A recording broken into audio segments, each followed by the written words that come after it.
எப்படியோ ஒரு வழியாக வேட்டையின் படத்தோட ட்ரெய்லர் வந்து ரிலீஸ் ஆயிடுச்சு. எல்லோரும் ரொம்ப திட்டிகிட்டு இருந்தாங்க லைக்கா நிறுவனத்தை. ஏன்னா லைக்கா வந்து எப்போது தலைவரோட படத்தோட ட்ரெய்லரோ டீசரோ வெளியிடுறாங்கனாலும் ஒரு டைம் சொல்லுவாங்க. ஆனால் அந்த டைமுக்கு வெளியிடுறதில்ல. ஒரு 10 நிமிஷம் 1/4 மணி நேரம் லேட்டாக தான் வெளியிடுறாங்க.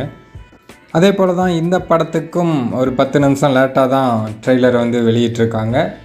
இருந்தாலும் லேட்டாக வந்தாலும் தலைவர் எப்போவுமே லேட்டஸ்ட்டாக வருவார் இல்லையா? அதுபோல் தலைவர் சும்மா இறங்கி அடிச்சிருக்காரு வேட்டையின் படத்தில்.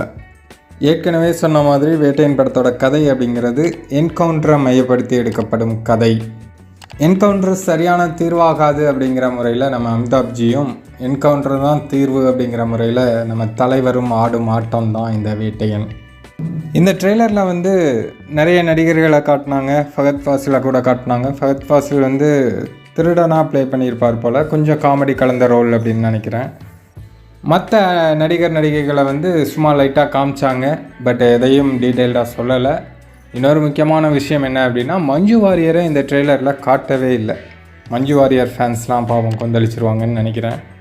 அதுக்கு ஏதாவது முக்கிய காரணம் இருக்கும் அப்படின்னு நினைக்கிறேன். மஞ்சு வாரியர் வந்து இந்த படத்தில் தலைவருக்கு ஒய்ஃபாக பண்ணுறாங்க. அதுவும் ஒரு முக்கியமான கதாபாத்திரம் அப்படின்னு வேறு அவங்க பேட்டிகள்லாம் சொன்னாங்க. ஸோ அவங்கள காட்டல அப்படின்னா அதில் ஏதாவது ஒரு காரணம் இருக்கலாம். மற்றபடி ட்ரெய்லர் வந்து பட்டாசாக இருக்குது. தலைவருக்கே உரித்தான இந்த மாஸான சண்டை காட்சிகள்லாம் நிறைய இருக்குது.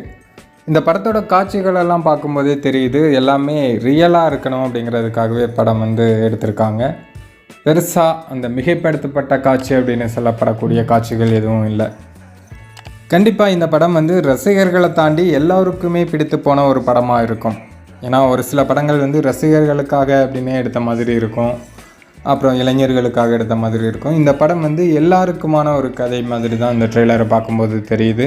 அதனால் கண்டிப்பாக ஃபேமிலி ஆடியன்ஸ், ஜென்ரல் ஆடியன்ஸ் எல்லாருக்குமே படம் பிடிக்கும். கண்டிப்பாக இந்த படம் வந்து ஒரு மிகப்பெரிய சாதனைகள் பண்ணும்.